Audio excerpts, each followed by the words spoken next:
Fense Post. Good afternoon, Grain Valley. Welcome to another edition of the Fense Post podcast. I am Jason Finsberg, along with my co-host over there, Matt Nevels. And we are joined by, this is the first grouping? Quadcast? Is that what it's called? We've been doing tricasts? We're doing tricast. This is a quadcast. Okay, our first, let's fact check that. Fact checker, get back to us, okay? All right. Yeah, we in our multi-dollar studio, we have fact checkers. Yes. But we're joined by none other than the Alexander brothers. How's it going, guys? You have Mavrick there on the left, Mitchel on the right, both Grain Valley graduates. How's it going, guys? Doing good, man. Thanks for having us on. Honored to be here. Yeah, honored. Well, in the next 16 minutes, that will change. Okay. After this is over, you won't want to come back. Well, you know, we definitely want to bring you guys on. We try and talk about Grain Valley history. We did an episode not too long ago with Coach Horner of the wrestling team. State is now passed. I know both of you are big-time wrestlers, both state placers and all that stuff. I believe, if I'm not mistaken, the second set of brothers to be state placers, right? Correct. The second. Yeah. Huh, never thought about that. Yeah, it's, you know, it was a good job, number twos. There might have been another set of brothers. Who was the first? Could you inform us of that? Do you remember? Do we need a fact checker? Yeah, fact checkered. Well, you guys definitely have more state medals than me and my brother did, but definitely we were the first two, with my brother, of course, being the first state placer in Grain Valley history. And, of course, Mavrick, the first state champion in Grain Valley history. Yeah, how'd that feel? It felt great. I'm not going to lie. When I talk about that day a whole lot, there was a video that was on YouTube for a while that's no longer there. But from what I remember most about that day was from that video, because I blacked out that whole entire day. It's just like, and going to the state tournament this past year, getting to watch the finals again, and being back there and coaching on the state floor for the first time, it kind of like flooded them all back to me. Like, I remembered small things like screaming at the crowd and going up and hugging my dad in the stands, and almost broke a table in the process. And it was a fun day for sure. It's amazing, you know, in the most special moments of your life, and you know, obviously I never won a state title, but placing little things like that, you know, it's like a blur. Yep. You know, you remember little things about it, you know, but other than that, you know, and you know, you didn't do too bad either. Not too bad. Not too bad Not either. too bad. You had a couple podium appearances, right? I did. A couple good runs. Yeah. So I will say, Mitchell, I think, wrestled the most overtime matches I've ever seen in a state tournament. How many did you wrestle? By the time it was said and done with, I have 5 overtime matches under my belt. Now, did they end in the? So I remember one your senior year ending in the first overtime period, but I'm pretty sure every single one of the other ones went like the full distance to the ultimate ride. Yeah, the ultimate tiebreaker. Yeah. Yeah, we almost had that this year with old Zach Blease. Yes, we did. He was a fighter. Well, he wrestled all 3 periods, every match, plus overtimes and stuff like that. And of course, if you didn't know, Matt was actually a wrestler too. That's right. Yes, he wrestled in the first Olympics back in Greece. Well, He looks good for 2,795 years when the old. Olympics rolled around, I was a little too old. So it was the getting ready for the Olympics. Yes. I was gonna say, you gonna let him talk to you like that? I would not. He always talked to me. Yeah. Well, he's got that nice hat that covers up everything else. But, you know, you guys are both Grain Valley graduates. I know, you know, Mavrick, you went to school for kind of something similar to this. Yes. 100%. Right? I remember you doing a lot of broadcasts for Mizzou Wrestling and stuff like that, and the Columbia News. I mean, now that you've seen a real multi-dollar studio, I mean, tens and 20s of dollars went into this studio. It's pretty dang nice, isn't it? It is. I mean, it's definitely one of the more nicer studios I've been in a long time. Yes. State of the art. Classy. I would at least say this week, maybe. You guys have definitely the rustic vibe going. Okay. I mean, we have a full spread of buffet over there. You just can't see it. It's got steak and lobster, We have a all live this crowd stuff. over here. They Live crowd. Stay quiet. Yeah, absolutely. No, that. Eventually, you know, we talked about doing it while we were open downstairs and having crowd interaction and bringing people on. And so I just, you know what, Mitchel, you know, I've known Matt for a few years now, and I've kind of known you through him. And now we actually got a coach this year together. We did. So Mitchel was at Grain Valley as an assistant coach and was one on the sideline for Sevy's state championship. How'd that feel? Amazing. Going back to my state runs, I never got to see the lights go down from the state floor. And being able to be a coach in the corner to see all of it, amazing. Yeah. You know, I've obviously I haven't worked with Mavrick, but I worked with Mitchel this year, and I just told him, you know, coaching wrestling is a completely different experience than doing it yourself. Yep. And I told them all, you know, he's like, I thought I was tired after actually wrestling. Coaching is exhausting because you put your heart and soul in each one of those kids, and when they have success, man, you're ecstatic, and when they don't, your heart just hurts for them. Yep. I remember coming to you this weekend saying nobody prepared me that losing as a coach hurts more than losing as an individual. Nobody warned me. No, it does. You know, it's no different than Matt in his science tests. Every time a kid doesn't do well, he feels it, don't you? Right. Well, I go home, I perseverate, I say I'm going to get better, and next time, you know, I'm still the same. What's that big word you used? Why perseverate? I like to confuse him. I like to talk for a minute about his confusion.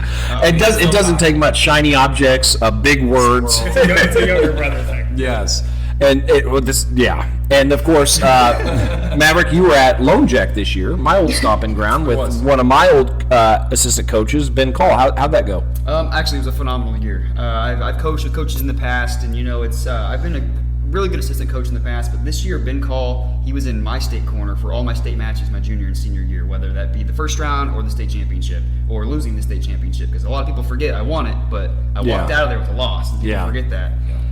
So that's what I remember most, but getting to coach with the coach that was in my state corner and letting him just let me coach this season and really take a liking to these kids and help be the shadow above them and just trying to help them go whichever direction they can go. I really developed this year as a coach 100% more than I was anything in the past. Well, and you know, the same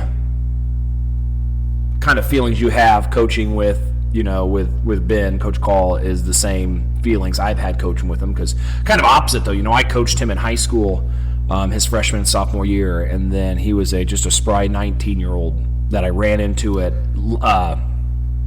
Red Lobster. And I was walking out. He's walking out, and back then he had like 3 hairs on his head. Yeah. Like not many. He has but one now. He has one now. And I got a haircut. I said, what are you doing? And he said, I don't know, I'm going to school. I think I might be a teacher. I said, do you want to coach? Absolutely. And so he came to St. Mary's that year with me, and gosh, was with me for the next 4 or 5 years, and so happy to see him flourishing the way he does and building a program. And that's what people don't understand, especially about the sport of wrestling, or really any sport.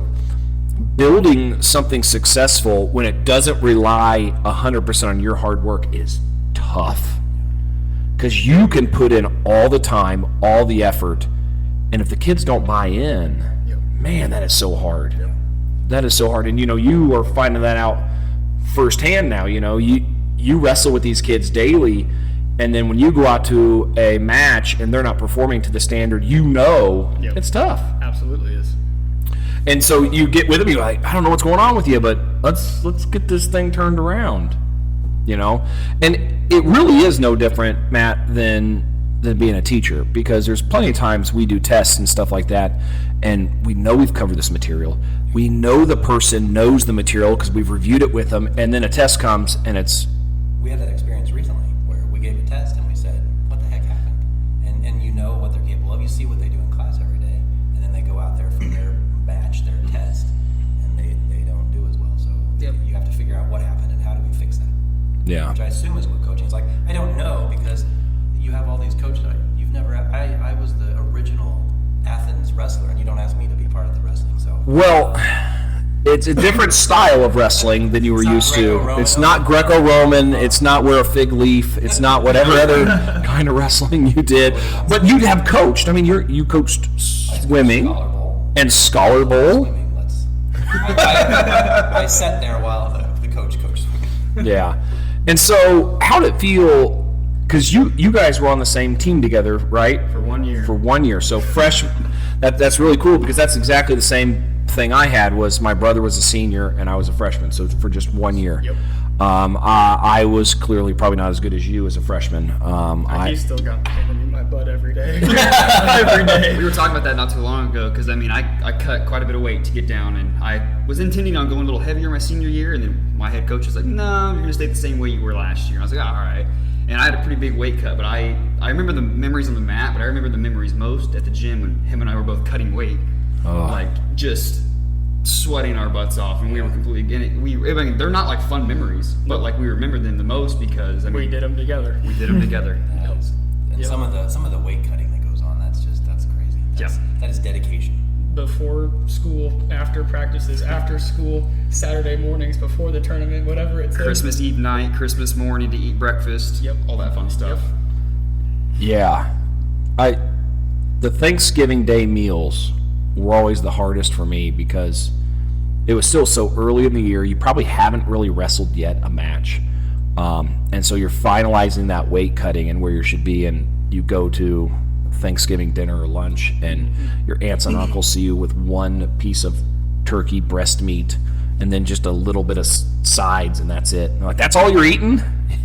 Yes. I don't want to talk about it. Yes, it is. Feasted compared to what we did. That 5th place I got meant something. But I'm going to argue with that right now, because at Lone Jack, I mean, we're trying to find those guys every single year, and what reminds me the most is like this year we had all of our guys. We had 4 guys make it to the state tournament, which was tied Lone Jack for the most in history, and no placers. That's sad, but not one of them were a senior.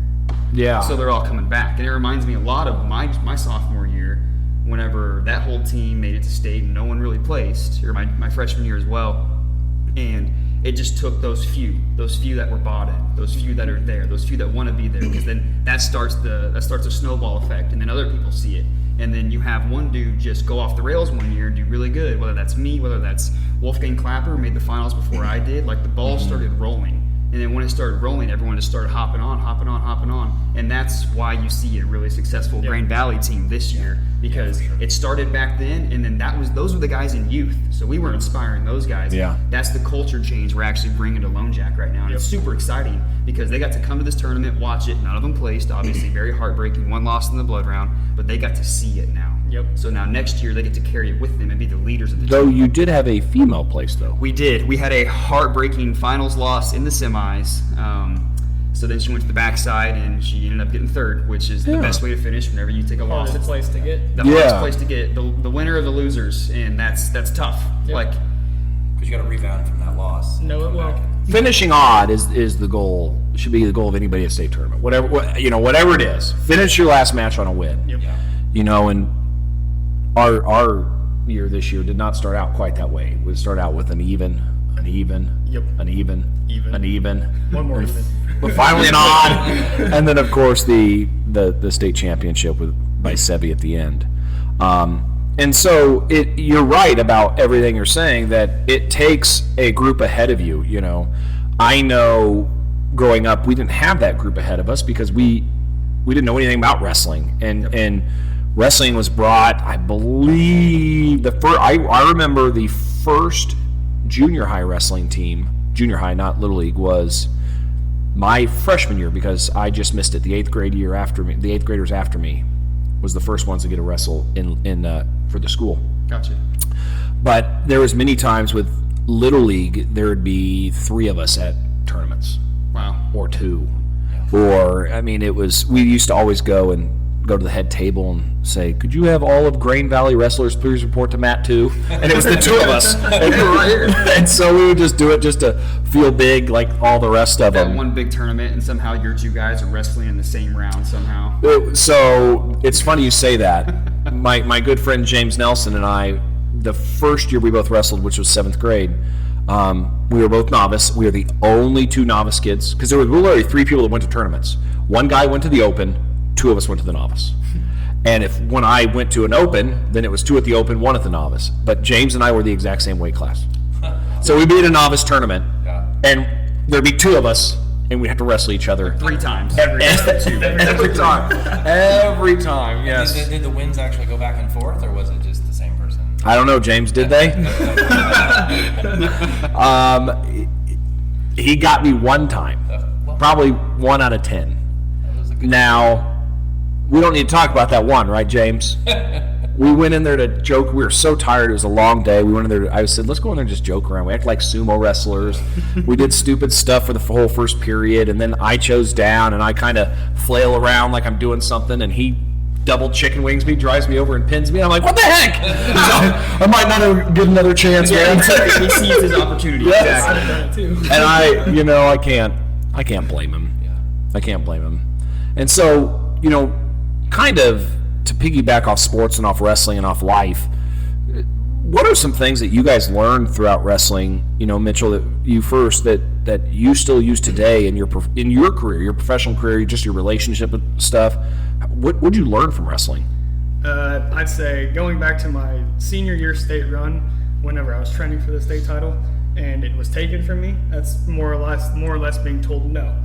And I had to get my head back on straight, realign my goals, and go back for that odd place, which is third. And that directly correlates to real life. When something stands in my way or a bump or puts me down a different path, I'm able to regather my thoughts, refocus my goals, and continue to move forward, just like it taught me that here at state.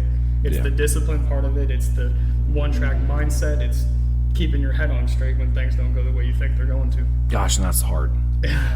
It is so, with that, and you guys all have been there with coaching, you have a kid lose, and in 40 minutes they have or 45 minutes they have another match. Yep. And that's going to determine where they're at. And you're like, listen, I know you're mad, I know you're frustrated, I know you're pissed, but we don't have time to be. Yep. You could take the next 2 minutes, go to the bathroom, get mad, scream, do whatever you need to do, and then you come out and we got to refocus. Yep. It's hard for a high school kid. Like, we have experience, we kind of know how to regroup, but high school kids, that takes them down a peg. Well, it's this, Matt, being in the classroom every day, 2 hours a day with me, so that's a cakewalk for you. It feels like 5 hours. I can imagine. Just, with, I hate to say it, with technology and all this other stuff, kids have a harder time communicating verbally to each other now, and I find that they're having a harder time deal with frustration, and so it's hard to convince that person, yes, I know it hurts, I know it sucks, I know you're pissed, I know you're whatever, but you don't have time for that. Yep. Maverick, what about you? I know, you've done a lot of different stuff. Kind of how do you take wrestling throughout your life? Every day. I remember whenever I would ask my head coach questions like this, and he would always respond the day he lost in the state semifinals, and he would tell us the exact day it's been, like how many days it's been since he lost. And I was like, this dude's crazy. This guy's insane. But I'm not going to give you the exact number because I don't know it, but I can give you the exact amount of years and the exact amount of months that it's been since I lost in the state finals. And that was tough because I remember whenever I lost state finals, I walked into the showers, like the locker rooms back there, and I didn't even take my shoes off, didn't take my singlet off, didn't take anything off. I just walked into the showers and turned them on. And I just let it all wash off me because I knew that moment had passed. Yeah. And I was like, okay, how do I be bigger than this exact moment at that time? And so when I went and got on the podium, just like when I won it, I was smiling at the top of that podium. Yep. I was standing in second place. And what was I doing? I was smiling because if you don't smile through the hard times, you get in your own head about it, you're not going to pick yourself back up. So now I have 2 pictures that I keep on my desk at work. It's the one with me smiling on first place, has one of me smiling on second place because you're not going to win every day, but you got to keep smiling. You got to find a reason to have fun with it. Yep. Yeah, that's good. So that's what I take with deep. Me. Yeah. That's deep. I just kick ass. That's what I took from it, or try to at least. It was funny because, Mitchell and I were talking one day, and I hate to talk about back in my day. I feel so old when I do that. When was that? Yeah, I always do that. I know. And I was telling him about kind of my issues that I had, my downfalls and all that stuff, and he goes, so you're telling me it doesn't get easier? I'm like, no. Yeah. And mind you, he placed at state the year I was born. The year I was born, so. Damn. Shots fired. Shots fired. A lot happened that year. Yeah. 2 bad things. 2 very bad yes. Hey, it was also 2001. There's 3 bad things that year. Yeah. Nice. Yeah. Yes. Yes, that was definitely not a good year for Grain Valley in general and America. But more America than Grain Valley. But I definitely wanted to bring you guys on here. I could make a whole wrestling podcast, and people are gonna be like, "Oh my God, you're always talking about wrestling." Well, when you're as passionate about it as we are, and Matt is, though Matt's waiting for 2,000 years. That's Well, I know. It's been a long time. And we put invitations out to Hulk Hogan and all those guys to come on our podcast, and They just haven't responded. Matt's like, that's Gotta real give them wrestling. time. That is real wrestling. That's right. Yeah, The well, Ultimate Warrior? Oh, yeah. God rest his soul, he died. Bunch of jabronis, dude.